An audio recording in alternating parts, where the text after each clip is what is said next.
welcome to Northwest Newsweek Year in Review. Most of 2020 was unexpected and at times unpredictable. And we begin in January when a fire broke out at a waterfront hotel in Kenora on the 17th. Thankfully, the blaze wasn't as destructive as anticipated, but the hotel was closed for a while for repairs. Adam Riley reports. Sirens wailed and smoke billowed along Kenora's waterfront January 17th after an afternoon fire at the Clarion Lakeside Inn. General Manager Jimmy Koo describes the lead up to the chaos. I get a message saying that I have staff telling me there's a smoke on the dining room floor. And then I send maintenance up there around 3:17. And then within 5 minutes, within 2 minutes, I get staff at the lobby level saying they have smoke. They saw smoke. And then I go and check, and then within 20 seconds, the full alarm go off. Fortunately, all guests and employees were safely evacuated from the 9-story building with no injuries. As well, one very special piece of Canadiana escaped unsinged. So glad the Grey Cup made it out. Another great story with the Grey Cup. Members of the Winnipeg Blue Bombers were visiting the city, and as the flames roared at one side of the hotel, players rescued the CFL's top prize at the other. Kenora Fire Chief Todd Skeen says they got the call to respond at 3:30, and once on scene had to deal with not only a fully engulfed vehicle and trailer filled with Blue Bombers swag, but some unique challenges to get where the fire originated, underneath the building. Well, challenges are getting down and underneath. It's for those that don't know, the Clarion is built out over the water, so getting crews and hand lines to get under safely. Heavy winds, 50K winds, and be able to try and knock the fire down as quick as we can. Crews managed to get the fire under control by 6:30 and declared it fully extinguished by 8:30 that evening. On Tuesday, the scorched car was removed from the lot as work crews began erecting fencing around the hotel. Skeen says it's still too early in the investigation to say what caused the fire. In the meantime, the hotel will remain closed for the next several months as crews clean up the smoke and water damage that were as a result of the fire, meaning guests who had booked to stay at the hotel will have to find alternate arrangements. Adam Riley, TBT News. February saw a giant leap forward for a highway project that was a long time coming, the twinning of the Trans-Canada Highway from Kenora to the Manitoba border. It came after the provincial government, along with 4 partnered area First Nations, signed a memorandum of understanding as to how to proceed with the project. Adam Riley has details. The push to twin Highway 17 from the Manitoba border to the outskirts of Kenora overcame a major hurdle Wednesday with the signing of a memorandum of understanding between the province of Ontario and Niiwin-Wendunamuk, a partnership of 4 First Nations whose territory includes sections of the highway. Facilitator Kyler Cotton says this agreement is an understanding of a way to move forward using treaty-based knowledge and customs. It's based on the understanding that this is a shared land, shared partnership, and that by working together in parallel, it's possible to solve mutual problems. Transportation Minister Caroline Mulroney spent the day in several of the communities, including Wajishkaniggum First Nation, where much of the celebrations and signing took place. She says while those traveling the highway right now might not see any movement on the project, she assures work is underway. A lot of work has gone on the ground already with local communities and the people at the office here in the north for MTO, and people have been working very, very closely together to get to this point, and then we're going to be moving to the RFP process so that we can get shovels in the ground as quickly as possible. Grand Council Treaty 3 Ogichita Francis Kavanagh was also on hand for the ceremonies. He says many of the First Nations under his watch support the local economy, even more so now with the highway, and welcomes the signing of the MOU. It connects us to the municipalities, the towns, the cities, and it also a huge investment. It's going to do wonders in terms of our economic development. Area MPP and Minister for Energy, Northern Development and Mines Greg Rickford is also excited for this milestone, especially considered he announced this same endeavor with former Prime Minister Stephen Harper a decade ago with a sizable federal investment. However, he didn't give a dollar amount on this project, only that the province is responsible for the first 6 kilometers from the border to the highway that leads to Shoal Lake 39 First Nation. In financial terms, initially there was $100 million committed to this, and that would have covered roughly the distance from the Manitoba border to to Kenora. But what this is really about is a commitment to proceed forward. We've allocated appropriate resources for this at all stages. Both Rickford and Kavanagh stressed the federal government needs to be on board for this project, something newly elected Kenora MP Eric Malillo plans to push for. And I'm going to continue to work with the federal government and call on them to make the similar investments, the similar commitments that we've seen in previous governments that were unfortunately didn't come through up until this point. Adam Riley, TBT News. Early February saw the derailment of 30 oil tanker cars near the township of Emo. Damage control teams were deployed to clear and remediate the site, including officials with CN Rail's public relations, who held a town hall 1 week after the disaster. Residents sought out answers, which ranged from the reopening of the secondary highway closed due to the crash to the actual cause of the derailment. Corey Nordstrom has more. For the frustrations and inconveniences that are resulted as a result of this derailment, we apologize. The apology by CN Rail was appreciated by many in the room, but what they were really after was answers on why the derailment happened. Those from CN stood by the 70 kilometers per hour speed they were told the train was traveling when it crashed, with the only eyewitness giving a conflicting statement. It started raising up on two wheels and smashing down on the tracks. Did that about 4 or 5 cars. And then it went straight off the end. I thought to myself, this guy's hauling. Others say they tried to warn CN of the problem at that crossing. Why I came here is because I knew that that crossing had problems for years because I reported it and nothing was done. It was just like if somebody has skin cancer, you just put powder on to cover it. That's all they were doing, is putting more rock on top. CN maintains that the track passed its last inspection. Residents were also suspicious that the railway got the track back open for trains as their first priority, rather than finishing the investigation as to why the derailment happened in the first place. If you want to keep it safe, you should not let your own trains go either. But by meeting's end, the questions they really wanted answered were not. Unfortunately, I think it's business as usual. It's how can you get through this in the least amount of effort and the least amount of cost for the company. And a lot of the concerns where people are, okay, if another accident does happen, what is going to happen? Nobody really knows. Hydro One restored power to residents south of the tracks by the beginning of the week, but Bell telephone and internet lines remained down by the time of the meeting. Mayor Harold McQuaker hoped to have it restored by the end of the week. And as far as I know, but don't quote me on this for sure, I think Bell plans on having all the telephone services up tomorrow afternoon. As far as the railroad crossing being closed to the public, CN says it's a fluid situation. Depending on the work schedules, Friday of next week, and that's an absolute latest. Corey Nordstrom, TBT News. 2020 also saw embattled Senator Lynn Beyak continue to make headlines. Beyak, who's from Dryden, apologized for her remarks and actions regarding residential schools. However, her apology appeared to be too little too late. The Senate voted in favor to adopt an ethics committee report and suspended Beyak for a second time for failing to complete anti-racism training as directed, and was ousted for the remainder of the parliamentary session. Under the terms of the suspension, Beyak lost all pay and benefits, including living allowances, and access to her office space and other Senate resources were revoked. However, a prorogation 6 months later effectively ended her suspension. In late February, 3 of Thunder Bay's best-known curlers managed to escape serious injury following an aborted takeoff at the Dryden Airport. Crystal McCarville, Ashley Sipola, and Rick Lang were among 8 people on a Bearskin Airline flight which rolled off the runway and crashed into a snowbank. The plane was later sold for scrap, but not before the Transportation Safety Board began an investigation into the cause. Jonathan Wilson reports.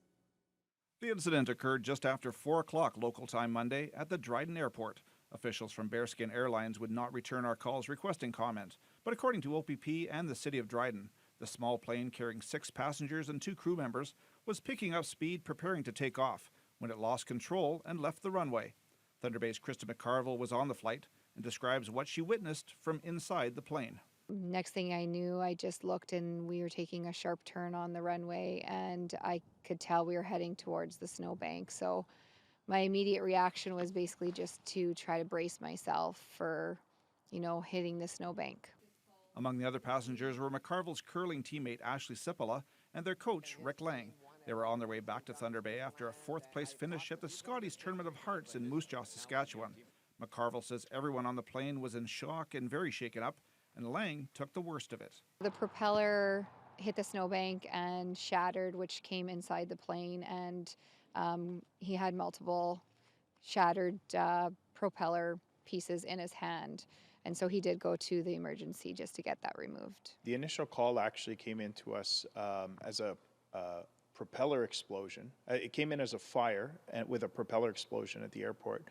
Dryden Fire Chief Rob Grimwood says he and other emergency responders were on the scene within minutes. I found a passenger airplane resting on its wheels that had slid off the runway. It had suffered some significant damage to both propellers and the fuselage on either side.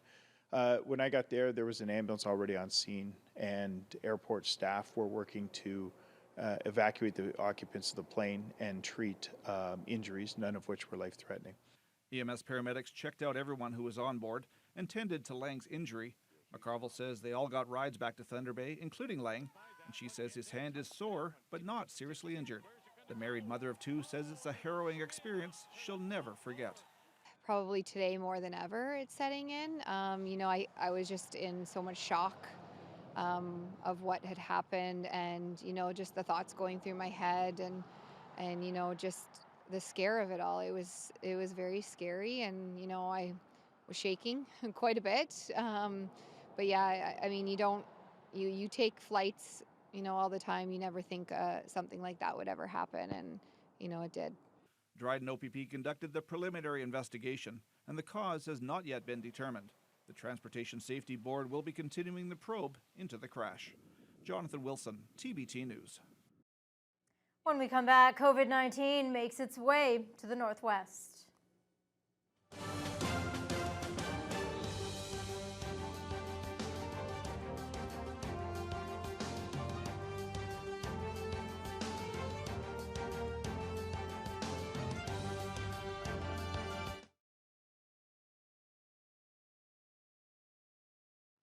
After making headlines around the world in early 2020, COVID-19 was finally declared a global pandemic in March. It eventually made its way to the Northwest and forced municipalities to prepare for potential spread around the region. As Adam Riley reports, leaders in towns along the north shore of Lake Superior were some of the first to ready themselves for the new challenge. Municipalities across the Northwest are also reacting to the COVID-19 pandemic. In Red Rock, the town office and its recreation center have been closed. However, Mayor Gary Nelson says he has spoken with the owners of Red Pebbles Cafe, which operates out of the rec center, to see if they can continue operating. She said I could see this coming, which she's kind of prepared for it. I think she may run the restaurant with phone-in orders and meet you at the back door and order pizzas or whatever. In nearby Nipigon, facilities there have also been closed. Mayor Richard Harvey says he has been in contact with the leadership in both his community and the other members of the Quad Council, which includes Dorian, Red Rock, and the Red Rock Indian Band. We're all trying to look at how we work together, because that's what this is all about, is working together. And the other thing, of course, is that is all part of our emergency action plan. Municipalities have emergency preparedness plans that all municipalities do. And I'm very pleased to say that one of the things that we identified and have plans for in our action plan is cases just like this, with epidemics or pandemics. Harvey says the plan was to have the town office stay open. However, on Tuesday, things changed across the province. This morning, I've declared a state of emergency in the province of Ontario. Across the region, municipalities began closing their offices, and council meetings in Dryden, Fort Frances, Kenora, Sioux Lookout, and many other communities were cancelled or postponed until a later date. Marathon's Mayor Rick Dumas says the province's announcement spurred all non-essential services in his community to shut down and some essential services to be limited. Fire department only as needed. There will be no fire practices, no fire gatherings, just as needed. So as emergency comes out, those firefighters, those volunteer firefighters will go to the fire hall. In Terrace Bay, the community followed suit with other municipalities with facilities being closed to the public. Mayor Jody Davis says things will be tough, but the public needs to work together to overcome the situation. It's going to be a long period of time when you're isolated in isolation and protection, and there's a lot of panic going on right now, and we need to all make sure and take care of each other and respect each other and work together to get through this. As mentioned, many councils have postponed their meetings due to the public no longer being allowed into the town offices. But Inscriber CAO Nathan Diaz says he has found a way for meetings to continue in that community. We will be putting in an extra table to allow for, appropriate spacing between all of the councillors and staff that would be present. We would still have the building close to the public, but we will be live streaming our council meetings. Diaz says the town is still working out a way to allow for the public question period portions of the council meetings to continue. Adam Riley, TBT News. COVID-19 wasn't the only thing to begin taking shape in March. A major announcement from Toronto initiated plans for a road into the Ring of Fire. At the Prospectors and Developers Conference, Ontario Premier Doug Ford and Minister Greg Rickford joined leadership from Martin Falls and Webequie First Nations for a signing ceremony to advance the planning and development of a proposed northern road. A chromium deposit north of Martin Falls and east of Webequie looks to be a promising opportunity for all involved. The signing between First Nations and the government serves as the biggest steps towards an all-season road to the north to date, connecting the communities to the provincial road network while serving as access to the potential mines. Here's what Ontario Premier Doug Ford had to say on this announcement. Today, we're taking a crucial step forward in unlocking the multi-billion-dollar opportunity that is in Northern Ontario's Ring of Fire. We're signing a historic agreement with the Webequie and Martin Falls First Nations to bring jobs, growth, long-term prosperity to their communities and to all Northerners, the likes of which this province has never seen before. And as somebody who has lived in this region for a very long time, developing a reliable all-season road infrastructure, including today the Northern Link Road, will bring monumental social, health, and economic benefits to the communities most proximal to what we refer to as the Ring of Fire. Leadership from Nescantica opposed the north-south road, stating that it infringes upon their territory. Meanwhile, the mayor of Sioux Lookout and chief of Slate Falls First Nation were at the same conference to advocate for the east-west road to the Ring of Fire, touting the benefit for their communities. Tragedy and horror struck a small trailer park north of Dryden in early March, which led to the OPP to lay a second-degree murder charge to an individual involved in a string of violent incidents. It all happened at the Arbor Jade Trailer Park late in the evening of March 2nd. OPP received multiple calls, which escalated from a suspicious person case to an assault with a weapon.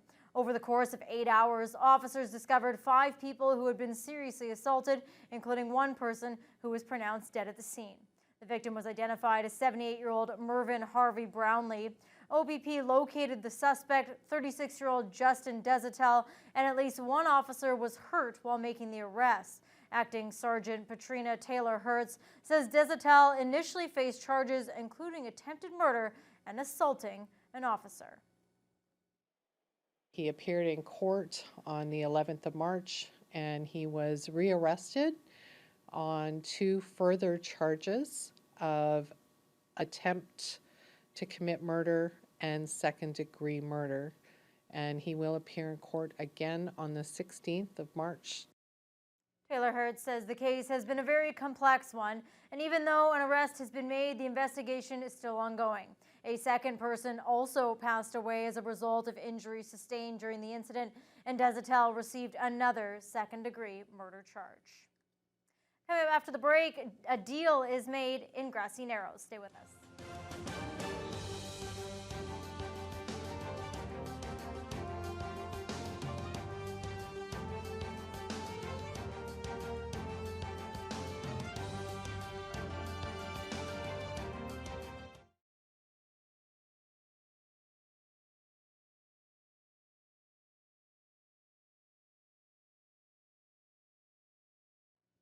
It had been a little less than a year since a signing between the federal government and Grassy Narrows First Nation was called off after both parties failed to reach a deal on a center to treat victims of mercury poisoning. In March, Federal Indigenous Services Minister Mark Miller and former Grassy Narrows Chief Rudy Turtle announced that a mercury treatment center would be built in the community, but as Adam Riley reports, there could be a snag due to the ongoing pandemic. Media and dignitaries were in Grassy Narrows last May for what was supposed to be the signing of an official agreement between the community and the federal government, but that agreement never came to be. Chief Rudy Turtle says a key piece requested by the community was a mercury treatment center, which wasn't in the agreement. Instead, the government offered to build something that was more of an assisted living home. Like it's more of for elderly people, and it didn't really address the issue of mercury poisoning. And also the design was different. It was more like rooms that are like in a hospital. For half a century, residents in Grassy Narrows have been dealing with the effects of mercury poisoning after the toxic substance leached into the English and Wabigoon River systems from the mill in Dryden. During the 2019 federal election, all major party candidates, which included Turtle, who ran for the NDP, called the treatment center a priority. Conservative Eric Melillo ended up winning the election, and from day one, he began calling on the government to fund the center. My first meeting the day after the election was with Chief Turtle, and I used my first intervention in the House of Commons to ask a question to pressure the government on this situation. But I think it shows a lot of collaboration, between Chief Turtle, between myself, and between Minister Miller and the government, just to work really hard towards the agreement, and I'm just happy to see it come to fruition. Unfortunately, the COVID-19 pandemic could have an impact on the construction timeline for the center. But Turtle says once it's built, the center will also be able to do more than just treat residents. It gives a chance to really study how mercury affects the human body, and through different analysis and whatever, and we'll really get to know what damages mercury does to a person. Turtle says the plan was to have a contractor selected and the project started by July, and he believes construction would have taken 24 months to complete. But with the virus affecting many projects across the world, that timeline could change. Adam Riley, TBT News. Tune in next time when our Year in Review continues. We'll bring you the top stories that made headlines between May and August. Thanks for watching.